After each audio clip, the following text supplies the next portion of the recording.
سمه سوره ده په مکې معظمې کې را نازله شوې ده. 43 مبارک آیاتونه لري. تلاوت او پښتو ترجمه یې له 18 آیت څخه اورئ. اعوذ بالله من الشیطان الرجیم. پناه وړم الله تعالی شړل شوي شیطان څخه. بسم الله الرحمن الرحیم. د الله په نوم چې ډیر زیات مهربان پورا رحم لرونکی دی. ولقد أرسلنا رسلا من قبلك وجعلنا لهم أزواجا وذرية وما كان لرسول أن يأتي بآية إلا بإذن الله لكل أجل كتاب. لتان مخکې هم مونږ ډیر پیغمبران لیږلي دي او مونږ هغوی د میرمنو او اولادونو خاوندان ګرځولي وو او د هیڅ یو پیغمبر هم د دې وس واک نه و چې بې د الله له اذن څخه په خپله یې کومه نښانه راوړې ښودلې وای. د هر وخت لپاره یو کتاب دی. يمحو الله ما يشاء ويثبت وعنده أم الكتاب. د الله چې څه ته خوښه شي له منځه یې وړي او څه ته چې خوښه شي برقراروي ام الکتاب له همغه سره دی.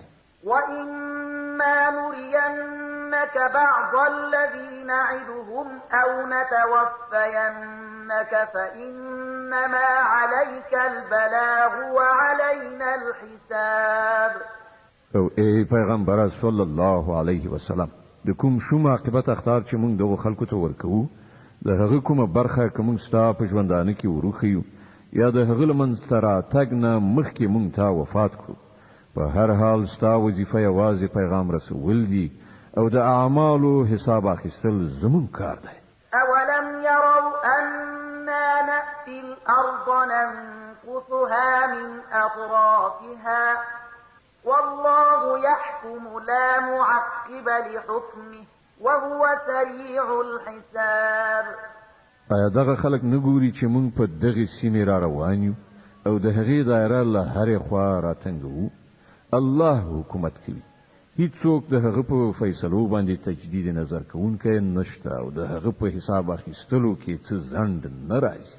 وقد مكر الذين من قبلهم فلله المكر جميعا يعلم ما تكسب كل نفس وسيعلم الكفار لمن عقبى الدار.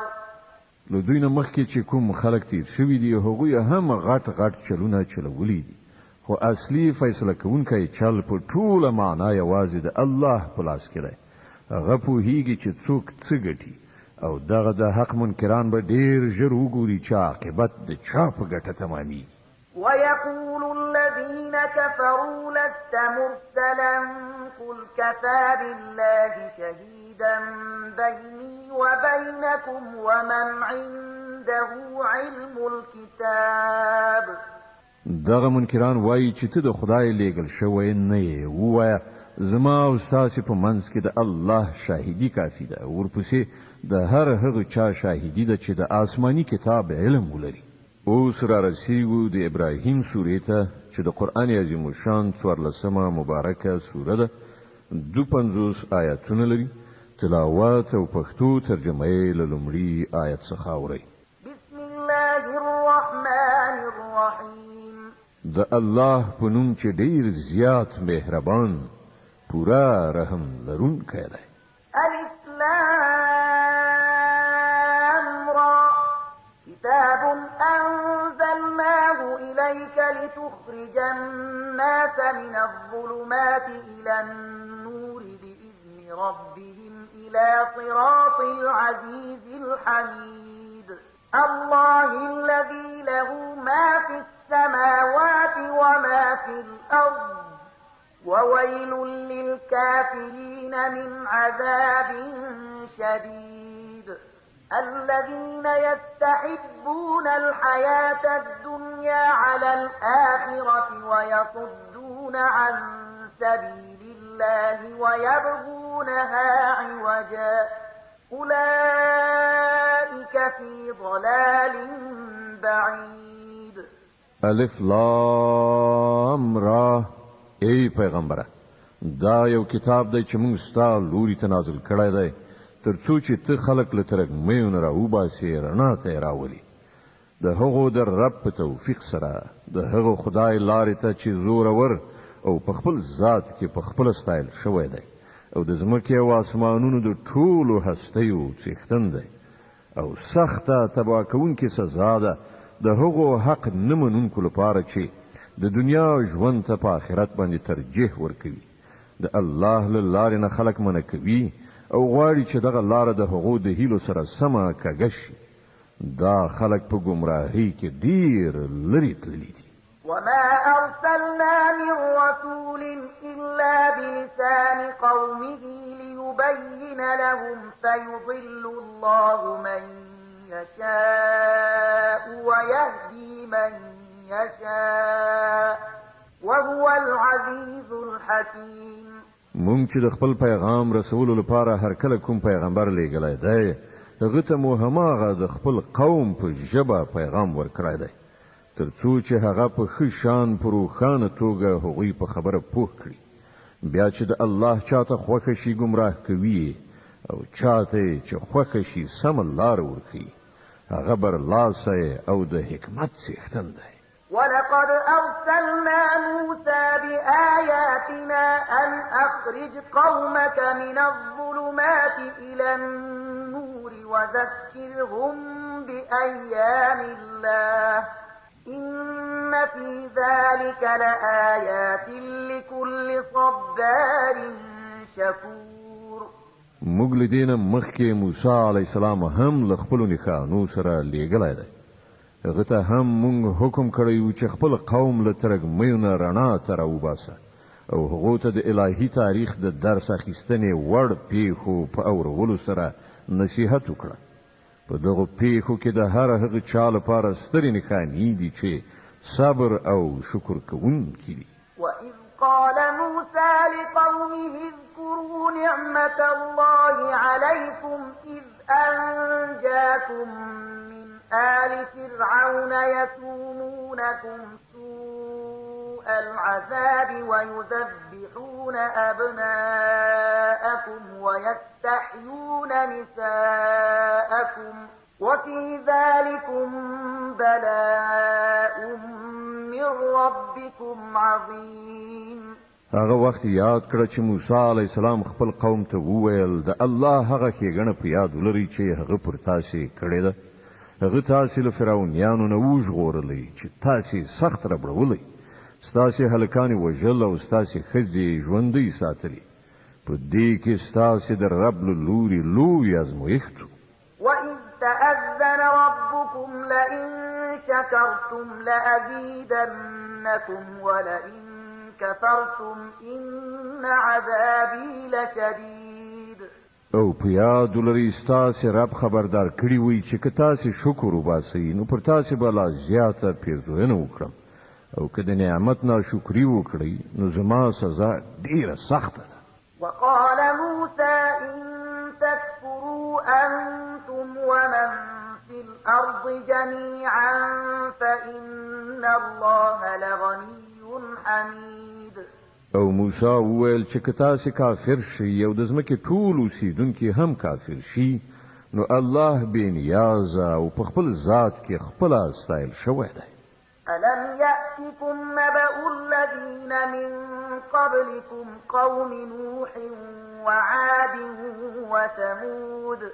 والذين من بعدهم لا يعلمهم إلا الله جاءتهم رسلهم بالبينات فردوا أيديهم في أفواههم وقالوا إنا كفرنا بما أرسلتم به وإنا لفي شك مما تدعوننا إليه مريب آیا تاسو ته د هغو قومونو حالات نه دي رسیدلي چې له تاسو نه مخکې تیر شوي دي د نوح قوم عادیان سمودیان او د هغو وروسته راتلونکي ډیر قومونه چې د هغو شمیر یوازې الله ته معلوم دی د هغو پیغمبران چې کله هغو ته له روښانه خبرو او ښکارا څرګندو نښانو سره راغلل، نو هغو خپلې ګوتې په خولو کې ونیولې او ویې ویل چې له کوم پیغام سره چې تاسې لېږل شوي یاست موږ هغه نه منو، او د کوم شي لوري ته چې تاسې بلنه راکوئ د هغه له پلوه موږ په سخت اندېښناک شک کې لوېدلي یو. قالت رسلهم أفي الله شك فاطر السماوات والأرض يدعوكم ليغفر لكم من ذنوبكم ويؤخركم إلى أجل مسمى قالوا إن أنتم إلا بشر مثلنا تريدون أن تصدونا عما كان يعبد آباؤنا فأتونا بسلطان مبين. د هغو پیغمبرانو وویل آیا د خدای په باب شک دی چې د آسمانونو او ځمکې پیدا کوونکی دی؟ هغه تاسې ته بلنه درکوي تر څو چې ستاسې ګناهونه وبخي او تاسې ته تر یوې ټاکلې نیټې پورې مهلت درکړي. هغو ځواب ورکړ تاسې نور څه نه یئ مګر همغسې انسانان لکه چې مونږ یو. تاسې غواړئ مونږ د هغو هستیو له بندګۍ نه منع کړئ چې د هغو بندګي له پلار نیکه راهیسې کیږي. ښه نو راوړئ کوم څرګند سند. قالت لهم رسلهم إن نحن إلا بشر مثلكم ولكن الله يمن على من يشاء من عباده وما كان لنا أن نأتيكم بسلطان إلا بإذن الله وعلى الله فليتوكل المؤمنون. د هغو پیغمبرانو هغو ته وویل په رښتیا سره چې موږ نور څه نه یو مګر ستاسې په څیر انسانان، خو الله چې کله له خپلو بندګانو نه په چا باندې وغواړي احسان کوي، او دا زموږ په واک کې نه ده چې تاسې ته کوم سند راوړو. سند خو یوازې د الله په اذن سره راتلی شي او په همغه الله باندې د مؤمنان توکل وکړي. وما لنا ألا نتوكل على الله وقد هدانا سبلنا ولنصبرن على ما آذيتمونا وعلى الله فليتوكل المتوكلون. او موږ ولی پر الله توکل نکړو په داسې حال کې چې د ژوند په لارو هغه موږ ته لارښوونه کړې ده؟ تاسې چې موږ ته کوم کړاوونه رسوي موږ به پر هغو صبر وکړو او توکل کوونکو ته پکار ده چې پر الله توکل وکړي. وقال الذين كفروا لرسلهم لنخرجنكم من أرضنا أو لتعودن في ملتنا فأوحى إليهم ربهم لنهلكن الظالمين ولنسكننكم الأرض من بعدهم ذلك لمن خاف مقامي وخاف وعيد. په پای کې منکرانو خپلو پیغمبرانو ته وویل چې یا به تاسې بیرته زموږ په دین کې داخلیږئ که نه نو موږ به تاسې له خپل هیواد نه وباسو. په دې وخت کې د هغو رب هغو ته وحی ولېږله چې موږ به دغه ظالمان هلاک کړو او له هغو وروسته به تاسې په ځمکه کې میشته کړو. دا د هغه چا مکافات دی چې زما په حضور کې له ځواب ویلو نه ویره لري او زما د عذاب له اخطار نه ډارېږي. واستفتحوا وخاب كل جبار عنيد. هغو فیصله غوښتې وه نو دغسې د هغو فیصله وشوه او د حق هر جابر دښمن په مخ وخوړله. من ورائه جهنم ويسقى من ماء صديد يتجرعه ولا يكاد يسيغه ويأتيه الموت من كل مكان وما هو بميت ومن ورائه عذاب غليظ. بیا پس لدین وړاندې د هغه لپاره دوزخ دی، هلته به هغه ته د وینو زو غوندې د څښلو اوبه ورکړی شي چې په سختۍ سره به له ستوني څخه د هغو د تېرولو هڅه وکړي او په ډېره سختۍ سره به تېرې کړی شي.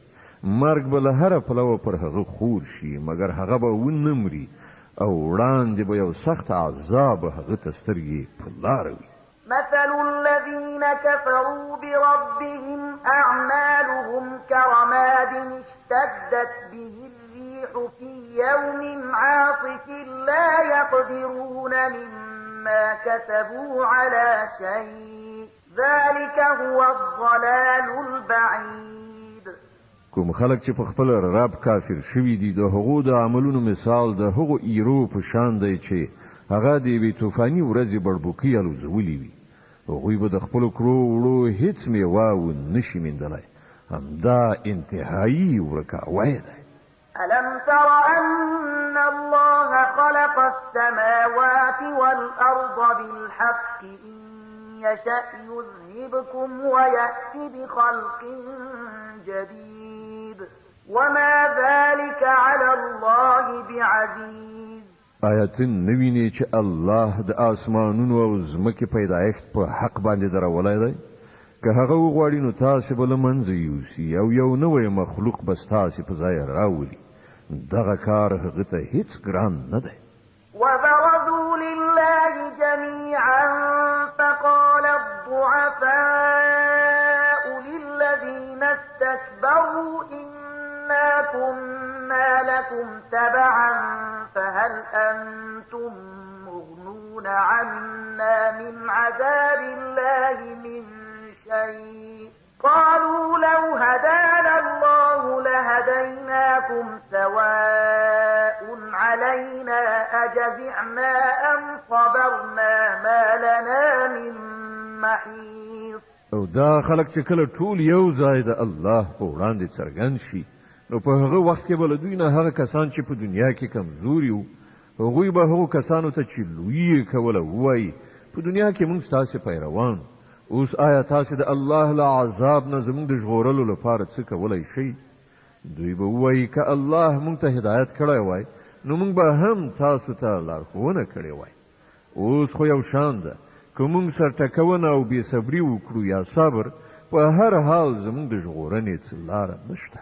وقال الشيطان لما قضي الأمر إن الله وعدكم وعد الحق ووعدتكم فأخلفتكم وما كان لي عليكم من سلطان إلا أن دعوتكم فاستجبتم لي وما كان لي عليكم من سلطان إلا أن دعوتكم فاستجبتم لي فلا تلوموني ولوموا أنفسكم ما أنا بمصرخكم وما أنتم بمصرخي إني كفرت بما أشركتمون من قبل إن الظالمين لهم عذاب أليم.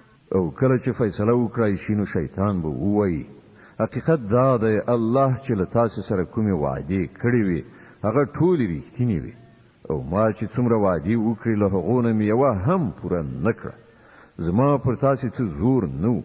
ما له دې نه پرته نور څه نه دي کړي چې د خپلې لارې په لوري مې تاسې ته بلنه درکړه او تاسې زما بلنې ته لبیک ووایئ. اوس پر ما پړه ما چوي خپل ځانونه پړه وګڼئ. دلته نه زه ستاسې فریاد ته رسېدی شم او نه تاسې زما فریاد ته. له دې نه مخکې چې تاسې زه په خدایي کې شریک ګرځولی وم زه له هغې نه بری الذمه یم. د داسې ظالمانو لپاره خو په یقیني ډول دردناکه سزا ده. وأدخل الذين آمنوا وعملوا الصالحات جنات تجري من تحتها الأنهار خالدين فيها بإذن ربهم تحيتهم فيها سلام. د دې پر خلاف کوم کسانو چې په دنیا کې ایمان راوړی دی او ښه عملونه یې کړي دي هغوی به په داسې باغونو کې ننویستل شي چې تر هغو لاندې به ویالې بهیږي. هلته به هغوی د خپل رب په حکم سره د تل لپاره اوسي او هلته به د هغو هرکلی د سلامتیا په مبارکۍ ویلو سره وشي. ألم تر كيف ضرب الله مثلا كلمة طيبة كشجرة طيبة أصلها ثابت وفرعها في السماء تؤتي تؤتي أكلها كل حين بإذن ربها ويضرب الله الأمثال للناس لعلهم يتذكرون. آیا ته نګوري چې الله د سپېڅلې کلمې مثال کوم شی ښودلی دی؟ د هغې مثال داسې دی لکه یوه ښه ذات لرونکې ونه چې د هغې ریښې په ځمکه کې خښې شوي دي او څانګې تر اسمانه رسېدلي دي. هغه په هر وخت کې د خپل رب په حکم سره خپلې میوې راوړي. دا مثالونه الله د دې لپاره بیانوي چې خلک ورڅخه درس واخلي. ومثل كلمة خبيثة كشجرة خبيثة اجتثت من فوق الأرض ما لها من قرار. او د ناولې کلمې مثال دی وی بدذاتې ونې په څیر دی چې د ځمکې له مخ نه راویستل شوي غورځول کیږي. د هغې لپاره هیڅ محکم والی نشته. يثبت الله الذين آمنوا بالقول الثابت في الحياة الدنيا وفي الآخرة ويضل الله الظالمين ويفعل الله ما يشاء. الله ایمان راوړونکو ته په دنیا او آخرت دواړو کې د یوې ثابتې وینا پر بنسټ ثبات په برخه کوي او الله ظالمان ګمراه کوي. د الله واک دی چې څه غواړي کوي. ألم تر إلى الذين بدلوا نعمة الله كفرا وأحلوا قومهم دار البوار جهنم يصلونها وبئس القرار. تا هغه خلک ولیدل چې هغوی د الله نعمت وموند او هغه د نعمت په ناشکرۍ سره بدل کړ او له خپل ځان سره خپل قوم هم د هلاکت په کور کې وغورځاو، یعنی دوزخ چې په هغه کې به هغوی ننوځي او هغه د استوګنې ډیر بد ځای دی. وجعلوا لله أندادا ليضلوا عن سبيله قل تمتعوا فإن مصيركم إلى النار. او د الله یو څه سیالانې وټاکل تر څو چې هغوی دوی د الله له لارې نه بېلارې کړي. دوی ته ووایه ښه ده خوندونه واخلئ، په پای کې ستاسې ورګرځېدل دوزخ دی. قل لعبادي الذين آمنوا يقيموا الصلاة وينفقوا مما رزقناهم سرا وعلانية من قبل أن يأتي يوم لا بيع فيه ولا خلال. ای پیغمبره زما کوم بندگانو چې ایمان راوړی دی هغو ته ووایه چې لمونځ قایم کړي او څه چې موږ هغو ته ورکړي دي له هغو څخه د خیر په لاره کې په پټه او ښکاره لګښت وکړي مخکې له دې نه چې هغه ورځ راشي چې په هغې کې به نه اخیستل او خرڅول وي او نه به د خپلوي پالنه وشي. الله الذي خلق السماوات والأرض وأنزل من السماء ماء فأخرج به من الثمرات رزقا لكم وسخر لكم الفلك لتجري في البحر بأمره وسخر لكم الأنهار. الله خو همغه دی چې هغه ځمکه او اسمانونه پیدا کړل او له اسمانه یې اوبه ورولې، بیا یې د هغو په وسیله تاسې ته د روزي رسولو راز میوې پیدا کړې. هغه کښتۍ ستاسې لپاره په کار واچوله چې په سمندر کې د هغه په حکم روانه شي او سیندونه یې ستاسې لپاره په کار واچول. وسخر لكم الشمس والقمر دائبين وسخر لكم الليل والنهار. غل مر او سپوږمۍ ستاسې لپاره په کار واچول چې د قانون تابع چلیږي او شپه او ورځ ستاسې لپاره په کار واچوله. وآتاكم من كل ما سألتموه وإن تعدوا نعمة الله لا تحصوها إن الإنسان لظلوم كفار. هغه ټول هغه څه تاسې ته درکړل چې تاسې وغوښتل. که تاسې وغواړئ چې د الله نعمتونه وشمیرئ نو شمیرلی نه شئ. حقیقت دا دی چې انسان ډیر بې انصاف او ناشکره دی. وَإِذْ قَالَ إِبْرَاهِيمُ رَبِّ اجْعَلْ هَذَا الْبَلَدَ آمِنًا وَاجْنُبْنِي وَبَنِيَّ أَن نَّعْبُدَ الْأَصْنَامَ. یاد کړه هغه وخت چې ابراهیم دعا کړې و چې پروردګار دا ښار د امن ښار وګرځوه او ما او زما اولاد له بت پرستۍ نه وساته. رب إنهن أضللن كثيرا من الناس فمن تبعني فإنه مني ومن عصاني فإنك غفور رحيم. پروردګار دغه بوتانو زیاتره خلک په گمراهۍ کې اچولي چې څوک زما په کړنلار لاړ هغه زما دی او څوک چې زما په خلاف کړنلار غوره کړي په یقیني ډول ته بخښونکی مهربان. ربنا إني أسكنت من ذريتي بواد غير ذي زرع عند بيتك المحرم ربنا ليقيموا الصلاة فاجعل أفئدة من الناس تهوي إليهم ربنا ليقيموا الصلاة فاجعل أفئدة من الناس تهوي إليهم وارزقهم من الثمرات لعلهم يشكرون.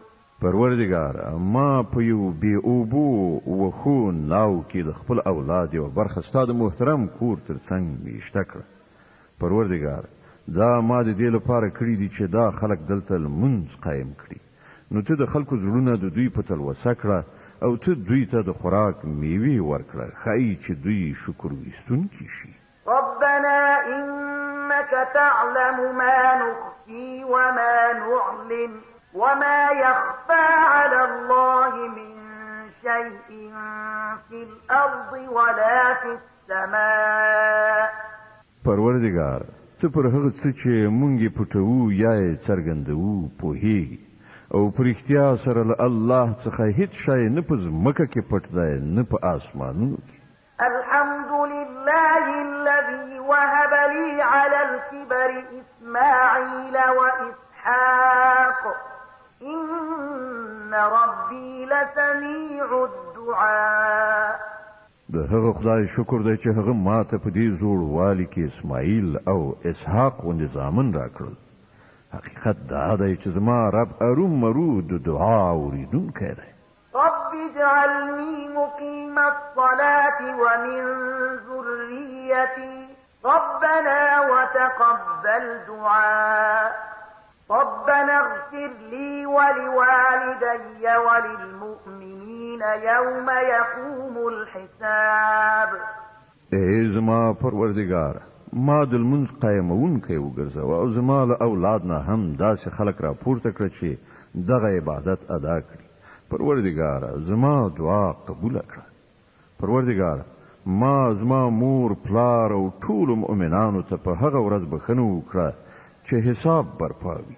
ولا تحسبن الله غافلا عما يعمل الظالمون إنما يؤخرهم ليوم تشخص فيه الأبصار مهطعين مقنعي رؤوسهم لا يرتد إليهم صرفهم وأفئدتهم هواء.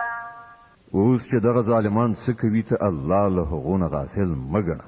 الله خو دوی د هغې ورځې لپاره ځنډوي چې کله دا حالت وي چې سترګې تیغې رډې پاتې وي سرونه نیغ نیونکي به په تیښته وي پورته لوري ته به شخ کتل وي او زړونه به الوزي. وأنذر الناس يوم يأتيهم العذاب فيقول الذين ظلموا ربنا أخرنا إلى أجل قريب نجب دعوتك ونتبع الرسل أولم تكونوا أقسمتم من قبل ما لكم من زوال. اے محمد صلی الله علیه وسلم ته دوی له هغې ورځې نه ویروه چې کله دوی ته عذاب راشي په هغه وخت کې به دغه ظالمان وایي چې ای زمونږ ربه مونږ ته لږ غوندې نور مهلت راکړه، مونږ به ستا دعوت لبیک ووایو او د پیغمبرانو پیروي به وکړو.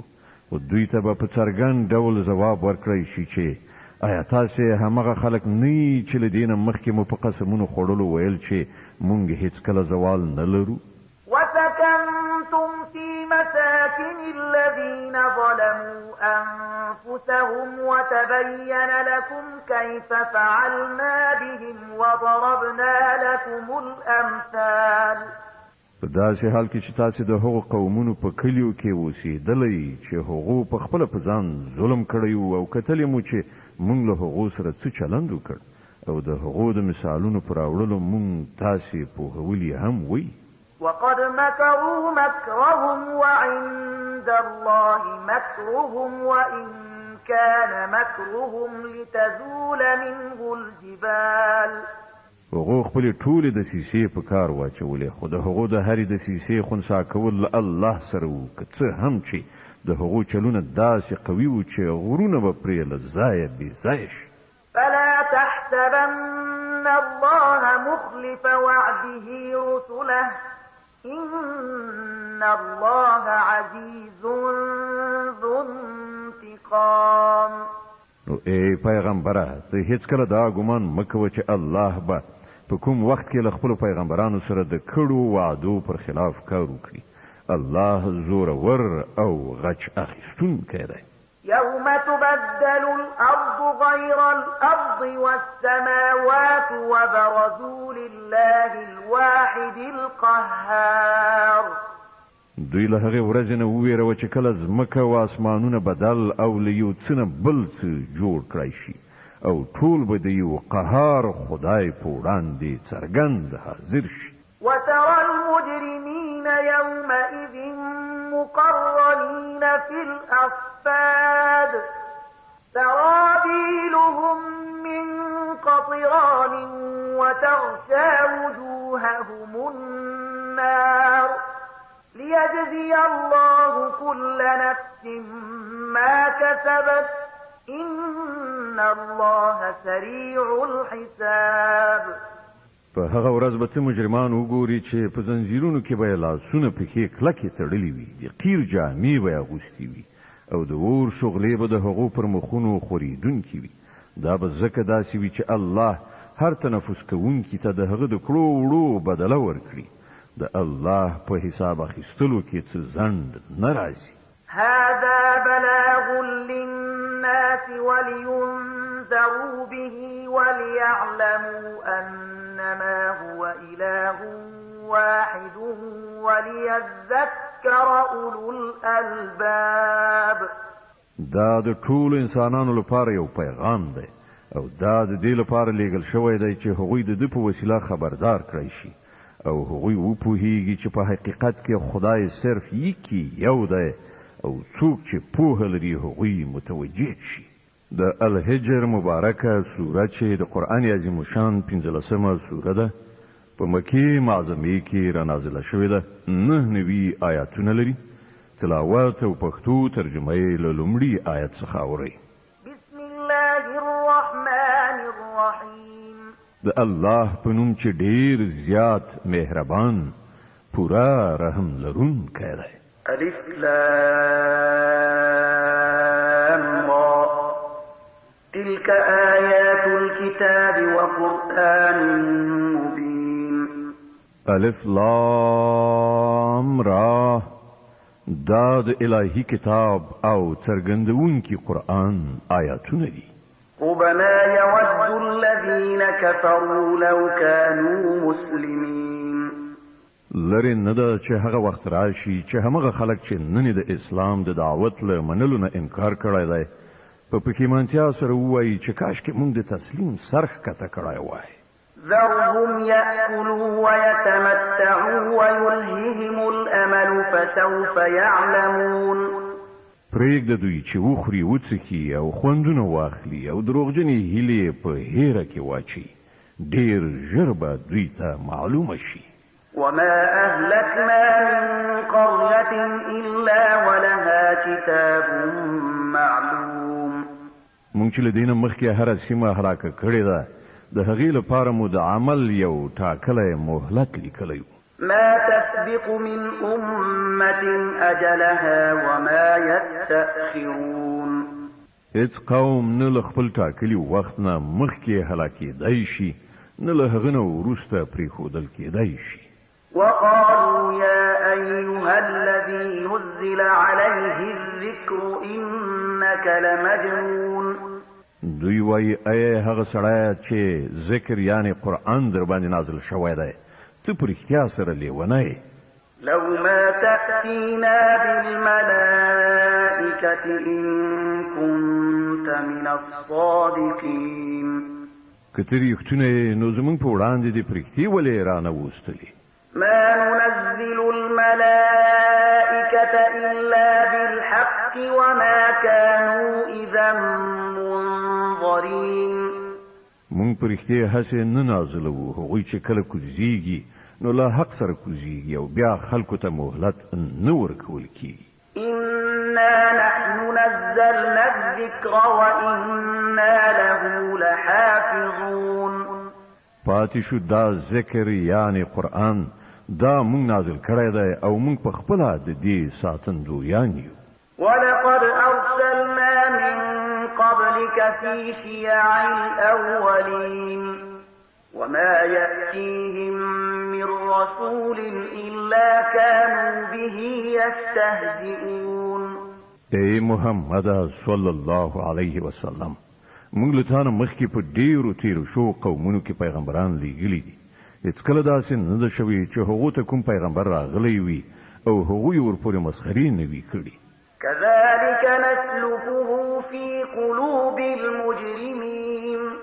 لا يؤمنون به وقد خلت سنة الأولين د مجرمانو په زړونو کې خو مونږ دغه ذکر همدغسې د سیخانو په څیر ټومبو هغوی پرې ایمان نه راوړي له پخوا نه د دغه ډول خلکو همدا کړنلاره ده ولو فتحنا عليهم بابا من السماء فظلوا فيه يعرجون لقالوا إنما سكرت أبصارنا بل نحن قوم مسحورون که مونږ پر هغو باندې د آسمان کومه دروازه پرانیستې وای او هغوی په رڼا ورځ پکې ختلې هم وای بیا به همدا ویل چې زموږ سترګې غولول کیږي بلکې پر مونږ کوډې شوي ولقد جعلنا في السماء بروجا وزيناها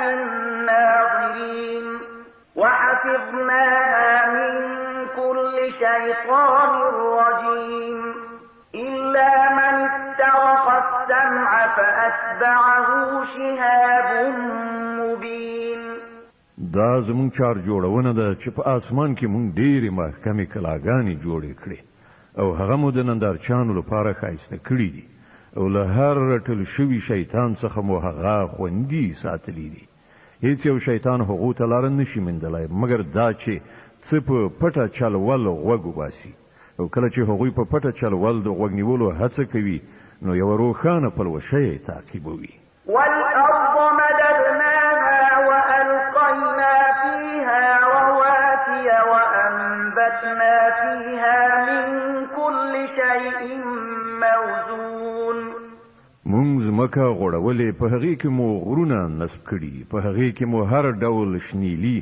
په ټاکلې موزون اندازه راټوکولي وجعلنا لكم فيها معايش ومن لستم له برازقين او په هغې کې مو د ژوند وسایل برابر کړي ستاسې لپاره هم او د هغو زیاتره مخلوقاتو لپاره هم چې تاسې د هغو روزي رسونکي نه یئ وإن من شيء إلا عندنا خزائنه وما ننزله إلا بقدر معلوم هیڅ شی داسې نشته چې د هغه خزانې له موږ سره نه وي او موږ چې هر شی نازلوو په یوه ټاکلې اندازه کې نازلوو وأرسلنا الرياح لواقح فأنزلنا من السماء ماء أعطيناكموه وما أنتم له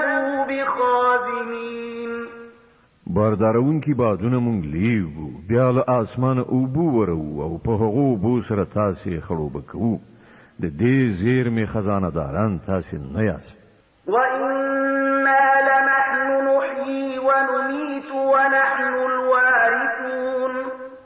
ژوند او مرګ مونږ ورکو او همدا مونږ د ټولو شیانو وارث یو.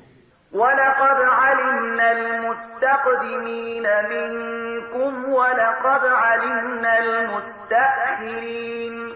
لتاسې نه مخکې چې کوم خلک تیر شوي دي هغوی هم مونږ وینو او وروسته راتلونکي هم زمونږ تر نظر لاندې دي.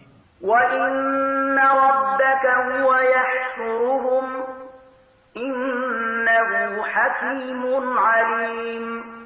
په باوري ډول به ستا رب دغه ټول را پاڅوي هغه حکیم هم دی عالم هم.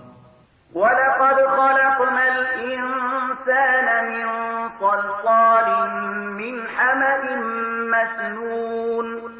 مونږ انسان د بویناکې خټې له وچکو دوړي نه پیدا کړ. والجان خلقناه من قبل من نار السموم. او له هغه نه مخکې مونږ پیریان د اور له شغلې نه پیدا کړیو. وإذ قال ربك للملائكة إني خالق بشرا من صلصال من حمأ مسنون. او هغه وخت یاد کړه چې ستا رب پرښتو ته وویل چې زه د بویناکې خټې له وچکو دوړي نه یو بشر پیدا کوم. فإذا سويته ونفخت فيه من روحي فقعوا له ساجدين. کله چې زه هغه بشپړ کړم او له خپلې روح نه یو څه پکې پوکړم نو تاسې ټول د هغه په وړاندې په سجده پرېوځئ. فسجد الملائكة كلهم أجمعون إلا إبليس أبى أن يكون مع الساجدين. نو ټولو پرښتو سجده وکړه بې له ابلیس نه چې هغه د سجده کوونکو له ملګرتیا نه انکار وکړ.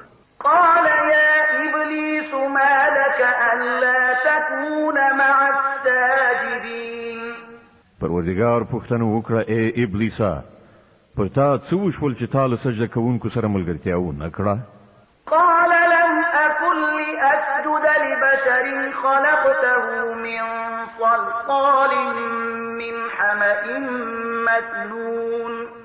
هغه وویل زما دا کار نه دی چې زه دغه بشر ته سجده وکړم چې تا هغه د بویناکې خټې له وچکو دوړي څخه پیدا کړی دی.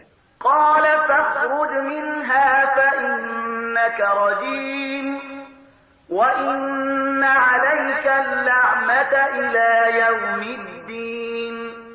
پروردګار وفرمایل ښه ده ته له دې ځایه وځه ځکه چې ته رټل شوی او اوس د جزا تر ورځې پورې پر تا لعنت دی. قال رب فأنظرني إلى يوم يبعثون.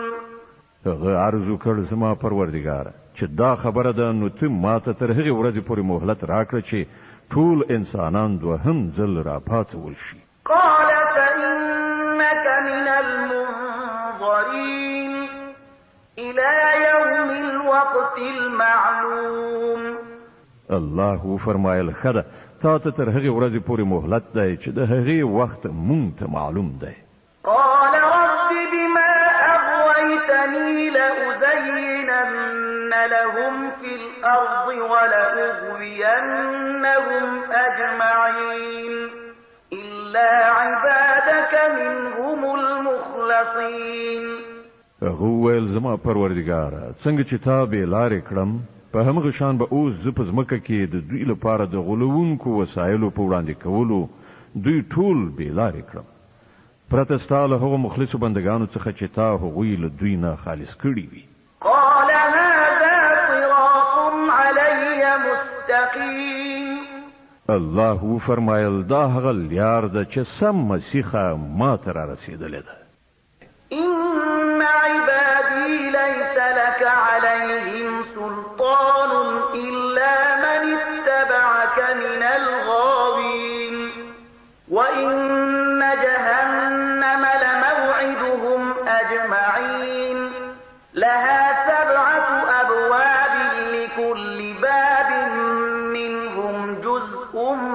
مقسوم بشک څوک چې ما رښتیاني بندگان دي پر هغه به ستا زور نه رسیږي ستا زور به یوازې پر هغه بیلارې شو خلکو باندې ورسیږي چې ستا پیروي وکړي او د هغو ټولو لپاره د دوزخ اختار دی دا دوزخ چې د ابلیس پیروانو ته اختار ورکړ شوی دی او دروازې لري د هرې دروازې لپاره له هغو نه یوه برخه خاص کړی شوې ده إن المتقين في جنات وعيون ادخلوها بسلام آمنين د دې پر خلاف پرهیزګاران به په باغونو او چینو کې وي او هغو ته به وویل شي چې دې ته ورننوځئ له سلامتیا سره بې ویرې او بې خطره ونزعنا ما في صدورهم من غل إخوانا على سرر متقابلين د هغو په زړونو کې که لږ ډېره کینه وي هغه به موږ ترېنه وباسو هغوی به په خپلو منځو کې لکه ورونه یو بل ته مخامخ پر تختونو باندې کینی لا يمسهم فيها نصب وما هم منها بمخرجين هغو ته به نه هلته څه کړاو ورسیږي او نه به له هغه ځایه وویستل شي نبئ عبادي أني أنا الغفور الرحيم وأن عذابي هو العذاب الأليم ای پیغمبره زما بندگانو ته خبر ورکړه چې زه ډیر ښه بخښونکی او مهربان یم خو د دې ترڅنګ زما عذاب هم ډیر دردناک عذاب دی ونبئهم عن ضيف إبراهيم إذ دخلوا عليه فقالوا سلاما قال إنا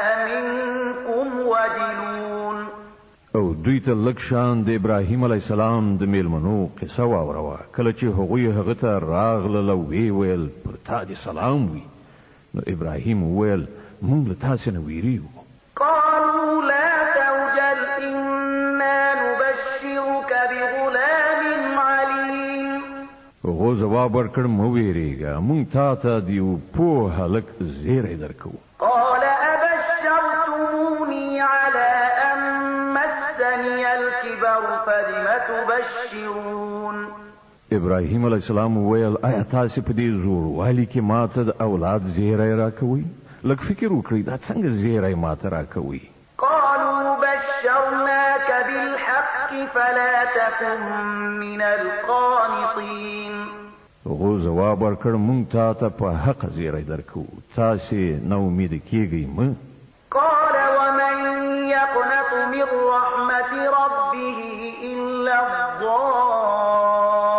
الضالون ابراهیم علیه السلام وویل د خپل رب له رحمت نه خو ګمراهان نا امیده کیږي قال فما خطبكم أيها المرسلون بیا ابراهیم علیه السلام پوښتنه وکړه ای د خدای استازو هغه څه خبره ده چې تاسې ورته راغلي یاست قالوا إنا أرسلنا إلى قوم مجرمين إلا آل لوط إنا لمنجوهم أجمعين إلا امرأته قدرنا إنها لمن الغابرين هغو ویل موږ د یو مجرم قوم لوري ته لیږل شوي یو یوازې د لوط علیه السلام کورنۍ مستثنا ده هغوی ټول به موږ وژغورو پرته د هغه له مېرمنې چې د هغې په باب الله فرمایي چې موږ مقدره کړې ده چې هغه به له بیرته پاتې کېدونکو څخه وي فلما جاء آل لوط المرسلون قال إنكم قوم منكرون بیا کله چې دغه استازي لوط ته ورسېدل نو هغو ویل تاسې ناشنا ښکارېږئ قالوا بل جئناك بما كانوا فيه يمترون وأتيناك بالحق وإنا لصادقون فأسر بأهلك بقطع من الليل واتبع أدبارهم ولا يلتفت منكم أحد وامضوا حيث تؤمرون هغه جواب ورکړ نه، بلکې موږ له همغه څه سره درته راغلي یو چې د هغه په راتګ کې دغه خلک شکمن. موږ تا ته رښتیا وایو چې موږ له حق سره تا ته راغلي یو. نو اوس چې د شپې یو څه برخه پاتې شي ته له خپلې کورنۍ سره ووځه او په خپله د هغو شاته ځه. له تاسې نه دې هیڅوک شاته نه ګوري، سم سیخه هغې خواته لاړ شي چې تاسې ته حکم کیږي. وقضينا إليه ذلك الأمر أن دابر هؤلاء مقطوع مصبحين. او هغه ته موږ خپله دغه فیصله ورسوله چې د سهار راختلو سره به د دغو خلکو بنیاد غوڅ کړی شي. وجاء أهل المدينة يستبشرون. په دې ترڅ کې د ښار خلک د خوښۍ په څپو کې ډوب د لوط علیه السلام په کور وروختل. قال إن هؤلاء ضيفي فلا تفضحون واتقوا الله ولا تخزون. لوط علیه السلام وویل ورونو دوی زما میلمانه دي، ما مه شرموئ، له الله نه وویریږئ، ما مه رسوا کوئ. قالوا أولم ننهك عن العالمين. هغه وویل آیا موږ په وار وار ته نه یې منع کړی چې د ټولې نړۍ ټیکهداري مه کوه؟ قال هؤلاء بناتي إن كنتم فاعلين. لوط په بېوسۍ سره وویل که تاسې څه مشروع کار کول غواړئ نو دغه زما لوڼې شته. لعمرك إنهم لفي سكرتهم يعمهون. ستا په روح قسم ای پیغمبره، په هغه وخت کې پر هغوی یوه نیشه غوندې راغلې وه چې په هغې کې هغوی له سده وتلي وو. فأخذتهم الصيحة مشرقين فجعلنا عاليها سافلها وأمطرنا عليهم حجارة من سجيل. په پای کې د لمر څرک سره سم هغوی یوې قوي چاودنې ونیول او موږ هغه سیمه پر بل مخ نسکوره کړه او پر هغو باندې مو د پخې شوې خټې د تیږو باران ووراو. إن في ذلك لآيات للمتوسمين. په دې پیښه کې د پوه زیرکو خلکو لپاره سترې نښانې دي. وإنها لبسبيل مقيم. إن في ذلك لآية للمؤمنين. او هغه سیمه چې هلته دا واقعه پیښه شوې وه په لویه لاره کې واقع ده. په هغې کې د عبرت درس دی د هغو خلکو لپاره چې د ایمان خاوندان دي. وإن كان أصحاب الأيكة لظالمين فانتقمنا منهم وإنهما لبإمام مبين. او د ایکې خلک هم ظالمان، نو ګوره چې موږ له هغو نه غچ واخیست او د دغو دواړو قومونو ورانې شوي سیمې په لویه ښکاره لاره پرتې دي. ولقد كذب أصحاب الحجر المرسلين وآتيناهم آياتنا فكانوا عنها معرضين وكانوا ينحتون من الجبال بيوتا آمنين. د هجر خلکو هم پیغمبران دروغجن ګڼلي وو. موږ هغو ته خپل آیاتونه ولیږل، خپلې نښانې مو هغو ته وښودلې، خو هغو هر څه له نظره وغورځول. هغوی غرونه توږل، کورونه یې جوړول او په خپل ځای بیخي بې تشویشه او ډاډه وو. فأخذتهم الصيحة مصبحين فما أغنى عنهم ما كانوا يكسبون. په پای کې یوې قوي چاودنې هغوی سهار مهال ونیول او د هغو ګټلې هغو ته هیڅ په درد ونه خوړله. وما خلقنا السماوات والأرض وما بينهما إلا بالحق وإن الساعة لآتية فاصفح الصفح الجميل إن ربك هو الخلاق العليم. مونږ ځمکه او اسمان او د هغو ټولې هستۍ له حق نه پرته په بل کوم بنسټ باندې نه دي پیدا کړي او د پریکړې ساعت یعنی قیامت ارومرو راتلونکی دی. نو ای محمد صلی الله علیه وسلم ته دغه خلکو پر بابیزه چارو له شریفانه تیریدنې څخه کار واخله. په یقین ډول ستا رب د ټولو هستونکی او په هر څه پوهیږي. ولقد آتيناك 7 من المثاني والقرآن العظيم. مونږ ته او داسې آیاتونه یعنی د فاتحې د سورې او آیاتونه مو درکړي دي چې د بیا بیا تکرارولو وړ دي او ته مو ستر قرآن درکړی دی.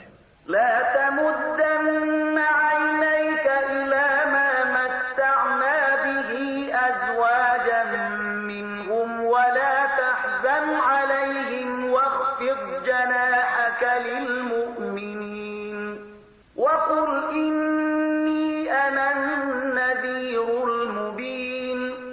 ته هغه دنیوي ګټو ته سترګې ماړوه چې موږ له دوی څخه بیلابیلو خلکو ته ورکړي دي او موږ د دوی پر حال باندې خپل زړه ځوروه. دوی پرېږده د مؤمنانو خواته پاملرنه وکړه او نه منونکو ته ووایه چې زه خو ښکاره څرګند اخطار ورکوونکی یم. كما أنزلنا على المقتسمين الذين جعلوا القرآن عضين. دا هماغه شان اخطار دی لکه چې مونږ هغه تفریقه چونکو ته لېږلی و چې هغو قرآن ټوټې ټوټې کړی دی. فوربك لنسألنهم أجمعين عما كانوا يعملون. نو قسم دی ستا په رب مونږ به ارومرو له دوی ټولو نه پوښتنه وکړو چې تاسې څه کړي دي. فاصدع بما تؤمر وأعرض عن المشركين. نو ای پیغمبره د کوم شي چې تا ته حکم کیږي هغه په لوړ آواز ووایه او د مشرکانو یو بڅری پروا مه کوه. إنا كفيناك المستهزئين الذين يجعلون مع الله إلها آخر فسوف يعلمون. ستا له لوري موږ د هغو ملنډو وهونکو څخه د غچ اخیستلو لپاره کافي یو چې له الله سره بل څوک هم خدای ګرځوي. ډېر ژر به دوی ته حقیقت معلوم شي. ولقد نعلم أنك يضيق صدرك بما يقولون فسبح بحمد ربك وكن من الساجدين واعبد ربك حتى يأتيك اليقين. مونږ ته معلومه ده چې کومې خبرې چې دوی په تا پورې کوي په هغو سره ستا زړه ته خفګان رسیږي. د دې علاج دا دی چې د خپل رب له حمد سره د هغه تسبیح ووایه، د هغه په وړاندې سر په سجده ښکته کړه او تر هغه وروستي ساعت یعنی مرګ پورې د خپل رب بندګي کوه چې د هغه راتګ یقیني دی. اوس را رسیږو د النحل مبارکې سورې ته چې د قرآن عظیم شان 14مه سوره ده. په مکې معظمې کې را نازله شوې ده. 125 مبارک آیاتونه لري. تلاوت او پښتو ترجمه یې له لومړي آیت څخه اورئ. بسم الله الرحمن الرحیم.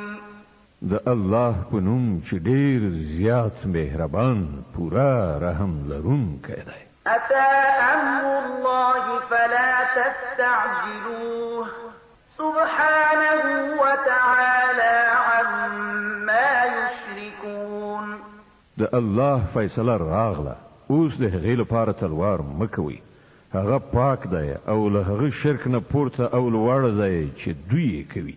ينزل الملائكة بالروح من أمره على من يشاء من عباده أن أنذروا أنه لا إله إلا أنا فاتقون. هغه دغه روح چې په خپل کوم بنده باندې وغواړي په خپل حکم سره د پرښتې په وسیله نازلوي. له دې لارښوونې سره چې خلک وپوهیږي چې له ما څخه پرته هیڅوک ستاسې معبود نشته، نو تاسې یوازې له ما نه وویریږئ. خلق السماوات والأرض بالحق تعالى عما يشركون. هغه آسمانونه او ځمکه په حق پیدا کړي دي، هغه له هغه شرک نه ډیر پورته او لوړ دی چې دوی یې کوي. خلق الإنسان من نطفة فإذا هو خصيم مبين. هغه انسان له لږ غوندې نطفې نه پیدا کړ او تر نظر لاندې په څرګند ډول هغه نه یو جګړه مار موجود جوړ شو. والأنعام خلقها لكم فيها دفء ومنافع ومنها تأكلون. هغه څاروي پیدا کړي چې په هغو کې ستاسو لپاره پوښاک هم دی او خوراک هم او ډول ډول نورې ګټې هم. ولكم فيها جمال حين تريحون وحين تسرحون. په هغو کې ستاسو لپاره ښکلا ده چې سهار د څرولو لپاره لیږئ او ماښام یې بیرته راولئ. وتحمل أثقالكم إلى بلد لم تكونوا بالغيه إلا بشق الأنفس إن ربكم لرؤوف رحيم. هغه ستاسو درانده پیټي تر داسې ځایونو پورې وړي چې هلته یې تاسې له ډېر ربړ ګاللو نه پرته نشئ رسولی.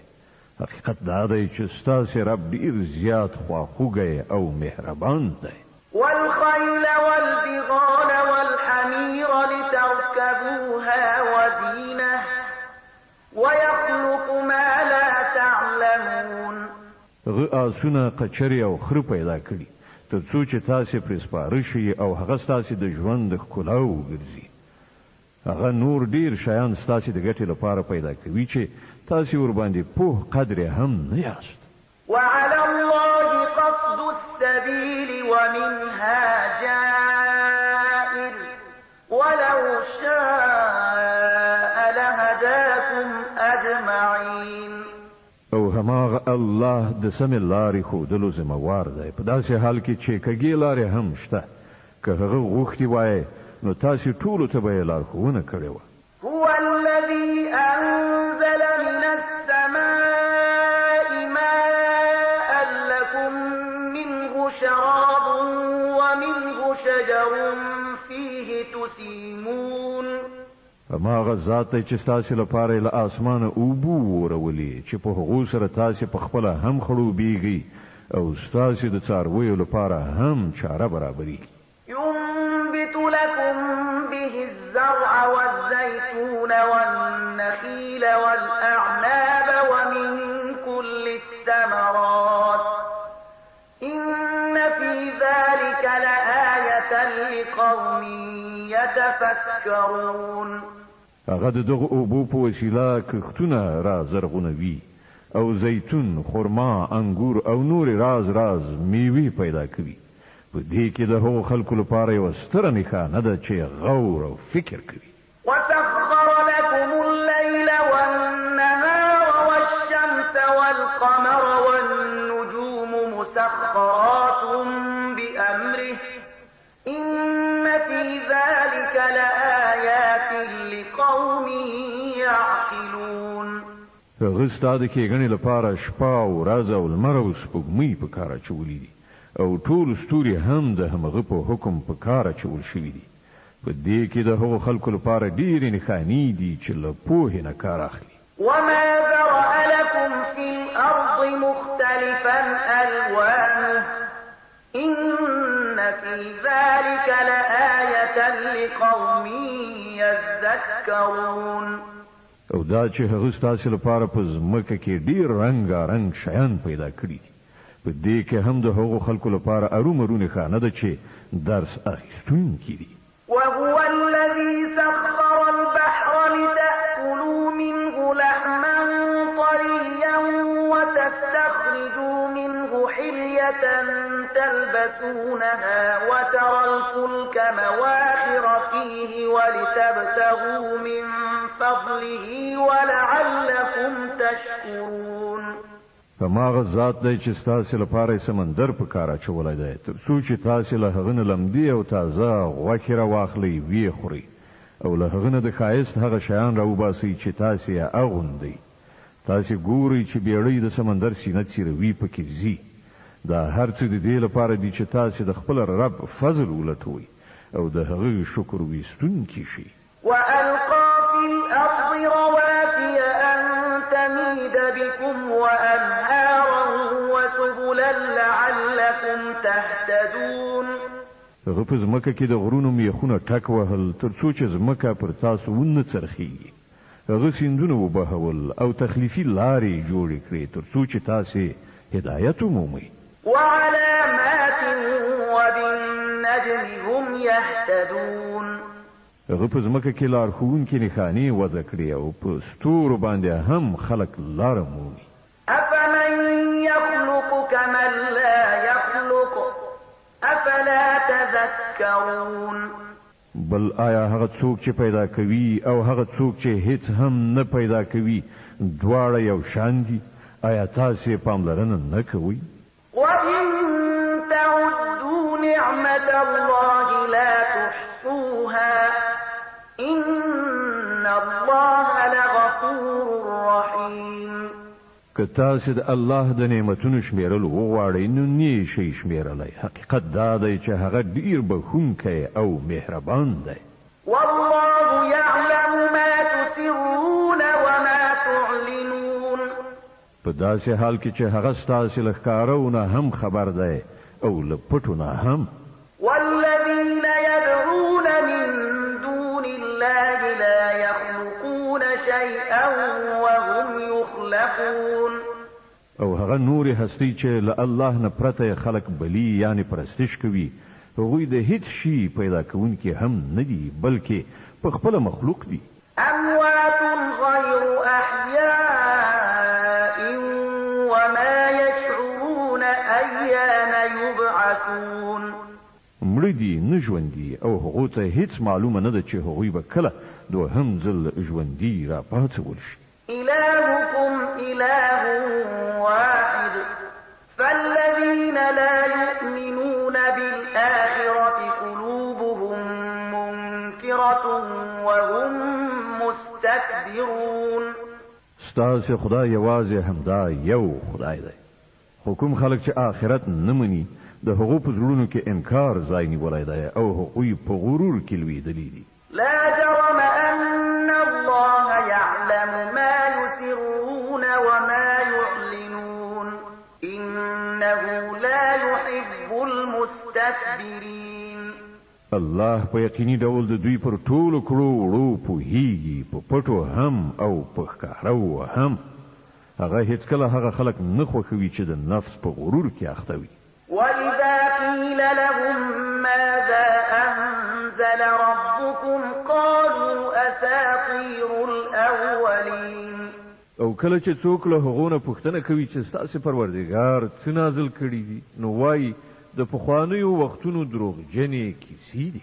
ليحملوا أوزارهم كاملة يوم القيامة ومن أوزار الذين يضلونهم بغير علم ألا ساء ما يزرون. دغه خبرې هغوی د دې لپاره کوي چې د قیامت په ورځ خپل پیټه هم پورته کړي او ورسره یو څه د هغو خلکو پیټه هم یو ځای کړي چې دوی هغوی د جهالت په اساس بیلاری کوي. آگاه اوسئ بد دی هغه څه چې دوی په غاړه اخلي. قد مكر الذين من قبلهم فأتى الله بنيانهم من القواعد فخر عليهم السقف من فوقهم وأتاهم العذاب من حيث لا يشعرون. د دوی نه مخکې هم ډیرو خلکو د حق د ذلیل ښودلو لپاره همداسې دسیسې جوړې کړي دي خو ګورئ چې الله د هغو د دسیسو کلا له بیخه ونړوله او د هغې چت له پاسه پر هغو راوغورځېده او له داسې لوري پر هغو عذاب راغی چې له هغه لوري د راتګ ګمان قدر هم نه و. ثم يوم القيامة يخزيهم ويقول أين شركائي الذين كنتم تشاقون فيهم قال الذين أوتوا العلم إن الخزي اليوم والسوء على الكافرين. بیا د قیامت په ورځ به الله هغوی خوار او رسوا کړي او هغو ته به ووایي راوښایاست اوس چیرته دي زما هغه شریکان چې د هغو لپاره تاسې د حق له پلویانو سره په جګړه وئ کومو خلکو چې په دنیا کې علم درلوده هغوی به ووایي نن د کافرانو لپاره رسوایی او بدمرغي ده الذين تتوفاهم الملائكة ظالمي أنفسهم فألقوا السلم ما كنا نعمل من سوء بلى إن الله عليم بما كنتم تعملون هو د هغو کافرانو لپاره چې پر خپلو ځانونو باندې په ظلم کولو سره چې کله د پرښتو په لاسونو کې راګیریږي نو له سرغړونې پرته سمدلاسه روغه جوړه وړاندې کوي یعنی تسلیمیږي او وایي مونږ خو کوم قصور یعنی بد عمل نه کوو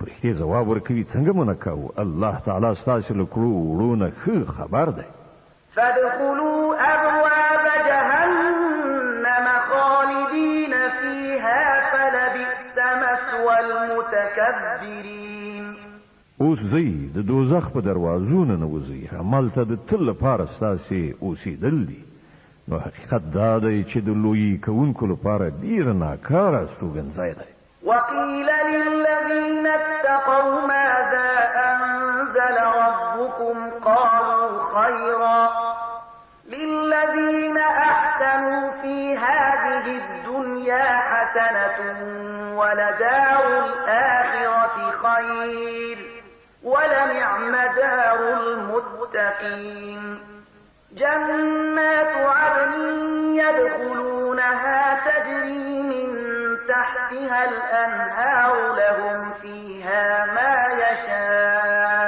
يشاءون كذلك يجزي الله المتقين الذين تتوفاهم الملائكة طيبين يقولون سلام عليكم ادخلوا الجنة بما كنتم تعملون بل پلوا کله چې له خدای ویریدونکو یعنی پرهیزګارو خلکو نه پوښتنه کیږي چې دا څه شی دی چې ستاسې د رب له لوري نازل شوی دی نو هغوی ځواب ورکوي چې ډیر ښه شی یعنی خیر نازل شوی دی د دغه راز نیکو کارانو لپاره په دې دنیا کې هم ښېګڼه ده او د آخرت کور خو ارومرو د دوی لپاره ډیر غوره دی ډیر ښه کور دی د پرهیزګارانو د تل اوسېدو جنتونه چې په هغو کې به ننوځي لاندې به ترېنه ویالې بهیږي او هر څه به هلته کټ مټ د هغو د هیلو سره سم وي دا مکافات الله خدای ویریدونکو ته ورکوي هغو خدای ویریدونکو ته چې کله پرښتې د سپېڅلتیا په حالت کې د هغو ساګانې اخلي نو وایي سلام دی وي پر تاسې د خپلو عملونو په بدل کې ځئ لاړ شئ جنت ته هل ينظرون إلا أن تأتيهم الملائكة أو يأتي أمر ربك كذلك فعل الذين من قبلهم وما ظلمهم الله ولكن كانوا أنفسهم يظلمون اے محمد صلی الله علیه وسلم اوس چې دغه خلک انتظار باسي نو لدې پرته اوس نور څه پاتې شوي دي چې پرښتې راشي یا ستا د رب فیصله صادره شي دغسې سپین سترګي له دوی نه مخکې ډېرو خلکو کړې ده بیا چې له هغو سره څه وشول هغه پر هغو باندې د الله ظلم نه و بلکې د هغو خپل ظلم و چې هغو په خپله په ځان وکړ فأصابهم سيئات ما عملوا وحاق بهم ما كانوا به يستهزئون د هغو د کړو وړو مفاسد په پای کې د هغو په لمن کې ولوېدل او هماغه څه پر هغو مسلط شول چې هغو ورپورې ملنډې وهلې وقال الذين أشركوا لو شاء الله ما عبدنا من دونه من شيء نحن ولا آباؤنا ولا حرمنا من دونه من شيء كذلك فعل الذين من قبلهم فهل على الرسل إلا البلاغ المبين دغه مشرکان وایي که الله غوښتي وای نو نه به مونږ او نه به زمونږ پلرونو نیکونو له هغه پرته د کوم بل چا عبادت کړی وای او نه به مو د هغه له حکم نه پرته کوم شی حرام ګڼلی وای. همدغسې پلمې له دوی نه مخکې خلکو هم جوړې کړي دي. نو آیا د پیغمبرانو په غاړه له روښانه څرګند پیغام رسولو نه پرته نور څه مسؤلیت هم شته؟ ولقد بعثنا في كل أمة رسولا أن اعبدوا الله واجتنبوا الطاغوت فمنهم من هدى الله ومنهم من حقت عليه الضلالة فسيروا في الأرض فانظروا كيف كان عاقبة المكذبين. مونږ په هر امت کې یو پیغمبر ولیږي او د هغه په وسیله مو ټول خبردار کړل چې د الله بندګي وکړي او د طاغوت له بندګۍ نه ځان وژغوري. له هغه وروسته له هغو نه چاته الله لارښوونه یعنې هدایت وکړ او په چا باندې ګمراهي مسلطه شوه. نو لږ غوندې په ځمکه کې وګرځئ را وګرځئ وګورئ چې د حق دروغ ګڼونکي له کوم سرنوشت سره مخامخ شول. تحرص على هداهم فإن الله لا يهدي من يضل وما لهم من ناصرين. اے محمد صلی الله علیه وسلم که ته د دوی د لارمیندنې لپاره هر څومره حرصناک خو الله چې څوک ګمراه کوي بیا هغه ته لاره نه ښیي او له دغه راز خلکو سره هیڅوک مرسته نشي کولی. وأقسموا بالله جهد أيمانهم لا يبعث الله من يموت بلى وعدا عليه حقا ولكن أكثر الناس لا يعلمون. دوی د الله په نوم د کلکو قسمونو په خوړلو سره وایي چې الله به هیڅ مړ کېدونکی بیا ژوندی راپا نه څوي.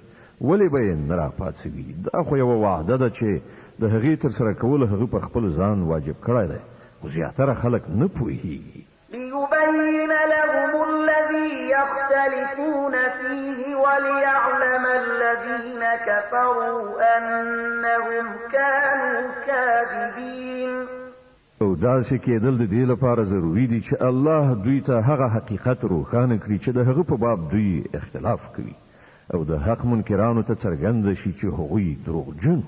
إنما قولنا لشيء إذا أردناه أن نقول له كن فيكون.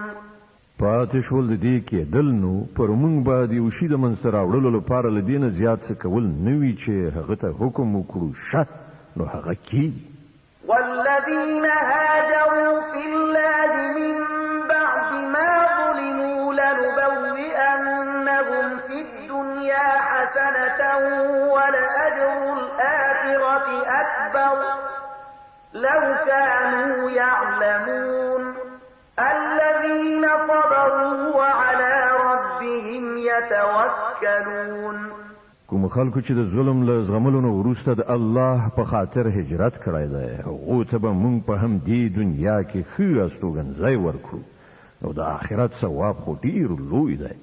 کاشکې هغه مظلومان وپوهېږي چې صبر یې کړی دی او د خپل رب په توکل کار کوي چې څه ډول عاقبت د هغو په انتظار کې دی. وما أرسلنا من قبلك إلا رجالا نوحي إليهم فاسألوا أهل الذكر إن كنتم لا تعلمون. اے محمد صلی الله علیه وسلم لتانه مخکې هم چې کله مونږ پیغمبران لیږلي دي د هغو خلکو لوري ته چې مونږ خپل پیغامونه لیږل له سړیو پرته مو بل څه نه دی لیږلی. له باخبرو خلکو نه پوښتنه وکړئ که تاسې په خپله نه پوهېږئ. بالبينات والزبر وأنزلنا إليك الذكر لتبين للناس ما نزل إليهم ولعلهم يتفكرون. پخوانیو پیغمبرانو ته هم مونږ روښانه نښانې او کتابونه ورکړي لیږلي مو. اوس مو دغه ذکر یعنی کتاب پر تا نازل کړی دی تر څو چې ته خلکو ته هغه ښوونه تشریح او توضیح کړي چې د هغو لپاره نازل کړی شوی دی او ترڅو خلک په خپل هم غور او فکر وکړي. أفأمن الذين مكروا السيئات أن يخسف الله بهم الأرض أو يأتيهم العذاب من حيث لا يشعرون. آیا هغه خلک چې د پیغمبر د بلنې پر خلاف ډېرې ناوړې دسیسې په کار اچوي له دې خبرې نه بیخي بېغمه شوي دي چې الله به هغوی په ځمکه کې خښ کړي یا بل داسې کوم لوري نه پرې عذاب راولي چې له هغه لوري نه د هغه د راتګ د هغو وهم او ګمان کې قدر هم نه وي. أو يأخذهم في تقلبهم فما هم بمعجزين أو يأخذهم على تخوف فإن ربكم لرؤوف رحيم. یا هغوی ناڅاپه د ګرځېدو را ګرځېدو په حال کې ونیسي یا په داسې حال کې هغوی ونیسي چې پر هغو باندې په خپله د راتلونکي مصیبت اندېښنه پرته وي او هغوی له هغه نه د ځان ژغورلو په فکر کې وي. هغه چې هر څه کولو غواړي دوی د هغه د بېوسې کولو زور نه لري. حقیقت دا دی چې ستاسې رب ډېر مهربان او بخښونکی دی. أولم يروا إلى ما خلق الله من شيء يتفيأ ظلاله عن اليمين والشمائل سجدا لله وهم داخرون. او آیا دوی د الله کوم پیدا کړی شی هم نه ویني چې د هغه سیوری په څه ډول د الله حضور ته په سجده کولو ښي او کیڼې خواته پرېوځي؟ ټول په دغه ډول د خپلې عاجزۍ څرګندونه کوي. ولله يسجد ما في السماوات وما في الأرض من دابة والملائكة وهم لا يستكبرون. په ځمکه او اسمانونو کې چې هر څومره خوځنده مخلوقات دي او هر څومره پرښتې دي ټول د الله په وړاندې سر په سجده دي. هغوی هیڅکله سر نه غړوي. د النحل مبارکه سوره چې د قرآن عظیم شان 14مه سوره ده په مکې معظمې کې رانازله شوې ده. 128 مبارک آیاتونه لري. تلاوت او پښتو ترجمه یې له 50 آیت څخه اوري. د دې آیت په اوریدلو سره یوه د تلاوت سجده واجبه کیږي. يخافون ربهم من فوقهم ويفعلون ما يؤمرون. له خپل رب نه چې د هغو د پاسه دی ویریږي او څه چې ورته حکم کیږي د همغه سره سم کار کوي. وقال الله لا تتخذوا إلهين اثنين إنما هو إله واحد فإياي فارهبون. د الله فرمان دی چې دوه خدایان منیسي، خدای خو ایکی یو دی، نو له ما نه ویریږئ. وله ما في السماوات والأرض وله الدين واصبا أفغير الله تتقون. هر هغه څه چې په اسمانونو کې دي او هر هغه څه چې په ځمکه کې دي د همغه دي او په خالصه توګه د همغه دین په ټولو کائناتو چلیږي. نو آیا له الله نه پرته تاسې له کوم بل چا نه ویریږئ؟ وما بكم من نعمة فمن الله ثم إذا مسكم الضر فإليه تجأرون. تاسې ته چې هر نعمت در په برخه شوی دی د الله له لوري دی، بیا کله چې پر تاسې کوم سخت وخت راځي نو تاسې په چیغو سره د همغه لوري ته ورځغلئ. ثم إذا كشف الضر عنكم إذا فريق منكم بربهم يشركون ليكفروا بما آتيناهم فتمتعوا فسوف تعلمون.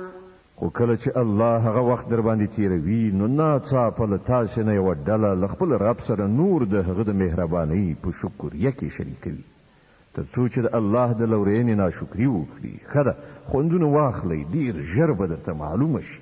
ويجعلون لما لا يعلمون نصيبا مما رزقناهم تالله لتسألن عما كنتم تفترون. دوی زمونږ له ورکړی شوې روزۍ نه د هغه چا برخه ټاکي چې د هغو له حقیقت نه خبر نه دي.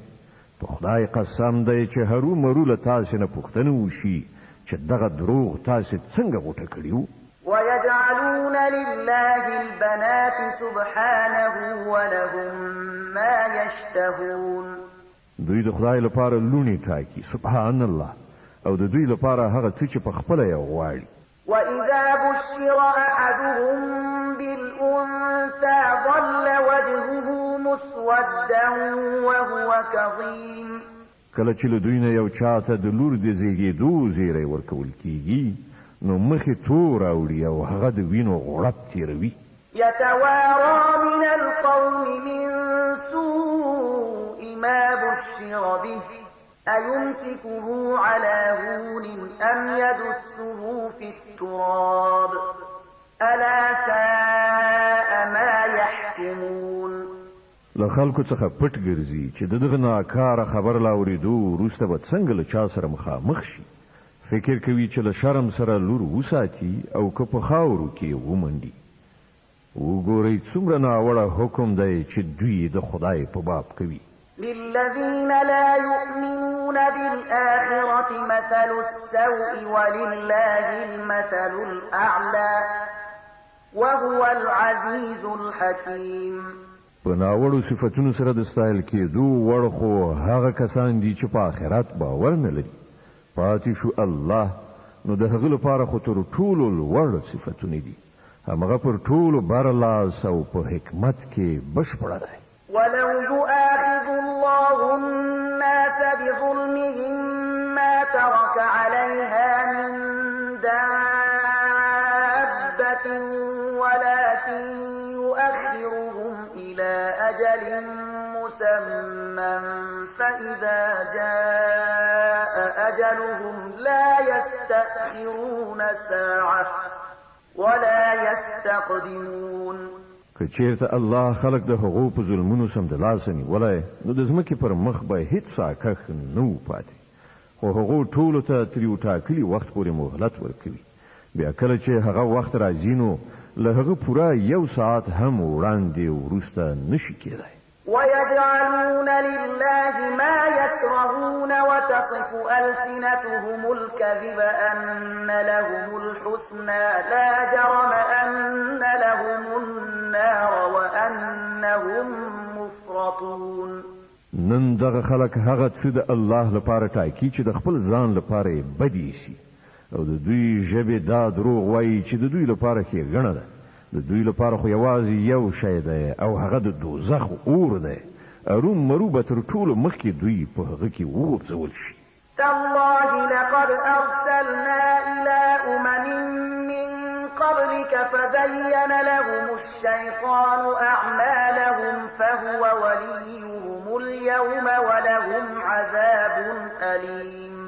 په خدای قسم دی ای محمد صلی الله علیه وسلم، لتانه مخکې هم مونږ ډیرو قومونو ته پیغمبران لیږلي دي او مخکې هم داسې شوي دي چې شیطان د هغو ناوړه کړو وړو هغو ته ښایسته کړل او هغو د پیغمبرانو خبره ونه منله.